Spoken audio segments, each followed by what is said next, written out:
Can I say something respectfully? I come from a very toxic household too. I've been working since I was 16 years old. I've never sold my body. I did everything I could to get to where I'm at. I'm a licensed therapist now, and I content create. Do you know how hard it took me to get to where I'm at? And I've never sold my body. So when you're saying that, it's kind of like of an excuse. I'm not trying to attack you whatsoever, because like I said, it's your life, whatever, but you're using the excuse of having a toxic family. I didn't have a mom. I didn't have a lot of things growing up. So you could work at a warehouse. You can do a lot of things. I make 6 figures now because of social media, but I had to get up there. I used to bartend just like her, and I didn't want to do that. I used to wash dishes. I used to work in a freaking warehouse loading trailers. You think a girl wants to do that? No. So when you guys are saying this stuff and then talking about God, it makes no sense. If you cared a lot about God, you'd follow the way he wants you to be, not however you think you should be. And like the excuses, to me, I'm not trying to be rude, but it just sounds crazy. Well, you know, like I know it sounds crazy, like I do and I sin, but I still pray to God every day. So if I steal every single day and tell God, please, thank you, like how does that work? If I go hurting people in this world and then say, oh, God forgives me, you're not learning your lesson. Okay, when you make a mistake and you pray to God, God sees you for what you do afterwards, and you don't feel bad enough, you don't care enough, because it will make you stop. And like I said, you just said you game, right?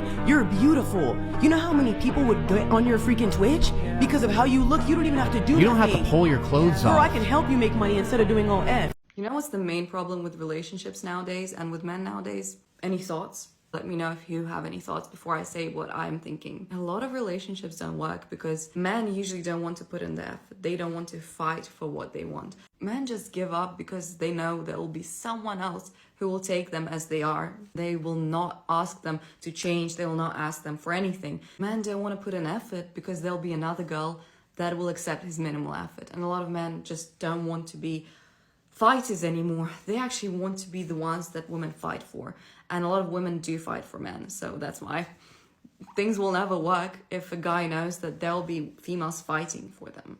Back in the day, men used to fight to get that girl to like them. There was literally nothing before they got married. They often didn't even kiss, let alone slept together. And that's the main problem. Females should stop accepting shitty behavior, and men, maybe they should try and fight for what they really want instead of just swiping on Tinder. A lot of men are about to get offended by what I'm going to say. But I'm going to say it anyway because it's true. To me it is anyway. I personally believe, right, there are more attractive women in the world than there are attractive men, because beauty and beauty standards has always been targeted towards women. So with that in mind, it is a lot harder to find really attractive men. And I mean like insanely attractive men, not just the average. I mean men you look at and do like a double take because you're just insanely in awe of how beautiful they are. Which brings me to my main point, that sometimes we as women, when these very attractive men come into our lives, tend to lose sight of our boundaries because they are so good looking that being in their presence and looking at them makes you feel giddy, and you're like, I don't really see that many men that look like you. And so if you're willing to not try as hard as them, I'm willing to accept that. But we need to stop doing that because it's not good. Just because they're attractive doesn't mean they can treat you like garbage. And I know that sucks because I've been there where a really attractive guy, you know, we planned something where it was essentially him just coming to mine after we had met. And initially I said yes. And then I reviewed the whole situation. I was like, look, if he wasn't this good looking and just a normal guy had asked you the same thing, you would have said no. You would have straight away been like, no, you're not coming around my house. I don't know you like that. But it's not a nice second way to meet. I need to get to know you better, blah, blah, blah, blah. 100%. If he hadn't been as attractive as he was, I would have said no, without a doubt. So yes, I do believe that pretty privilege exists for men as well. It exists for everyone. There's downsides and there's upsides. But when it comes to dating, you can or do tend to get away with a little bit worse treatment because of your looks. And it's probably the same for the women. Obviously, I can't speak on behalf of men, but I assume it's probably the same. If the prettier you are, the nicer you are to look at, the more you can get away with. But realistically, at the end of the day, if you're looking to build a relationship with that person, you really need to think, if I take your looks out of it right now and the attraction I have to you, would I accept this type of behavior? And if the answer is no, then you need to take the loss and say, I'm sorry, but as attractive as you are, you're not going to bring me happiness, really. In fact, you're probably going to bring me a lot of pain, which is very likely to happen if they're treating you in a way that you don't want to be treated and you're attracted to them. So don't do it, ladies, okay? Don't do it.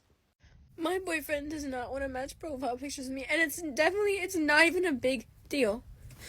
It's not even a big deal, besides the fact he told me he didn't want to be Jimmy Jr. and Tina with me, which is totally fine. It's okay. I don't care. And then he's like... And then I was like... And then he left me on red. After I was like, okay, what about this one? And it's the Barons. At 106, and I checked my phone at 118, and he left me on red. So I said, forget it, with a period.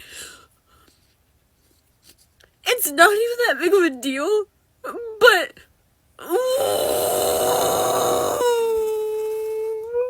Just why not? Why not? What the fuck? I'm quite literally rolling around in horse trying to get this bottom thing off my car.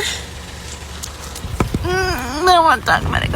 I'm gonna cry. I'm trying to get this off, and I need a screwdriver to take it off. And I just wish someone would pull over and help me, because I don't know what to do. Oh, someone just pulled over. No way. Thank you so much. The strong, independent woman who don't need no man actually does need a man. Why am I not surprised?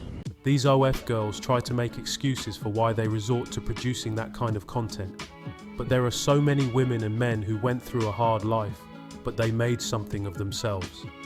Some of the most successful people in the world have coming up stories that have inspired millions of people all over the world. But this 304 wants to degrade herself even further by doing OF. Could let her do it. Back in the day, women were worth fighting for. They were fit, feminine, and friendly. Modern women of today are not worth the time, energy, or money. They say, if you buy a house, a woman will turn it into a home. If you buy ingredients, a woman will turn it into a meal. These days, if you buy a house, a woman will turn it into a lawsuit. If you buy ingredients, women will turn it into a takeaway from McDonald's. She's useless! First of all, a larger percentage of women wear makeup, which means the majority of them are hiding their real face. Second of all, we already know the majority of them love to get destroyed by Chad and Tyrone. Just don't expect average guys to pick up the pieces. And I'm not picking it up. Real men of genius.